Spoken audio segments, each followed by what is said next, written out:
Selling real estate during probate can feel overwhelming, but with the right guidance, it's a process families in Missouri and Arkansas navigate every day.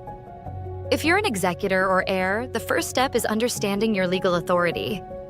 You can't list or sell a property until the probate court appoints you as the personal representative and issues letters, testamentary, or letters of administration. These documents give you the power to act on behalf of the estate. Before listing the property, you'll need a formal appraisal.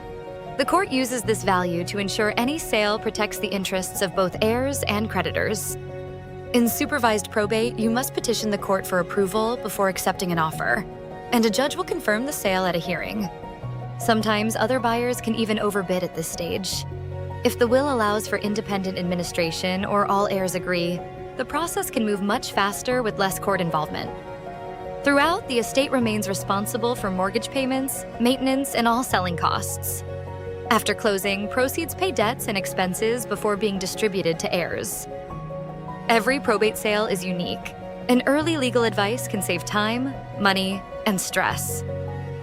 If you're facing a probate property sale, reach out for a free consultation and get the clarity you need to move forward with confidence.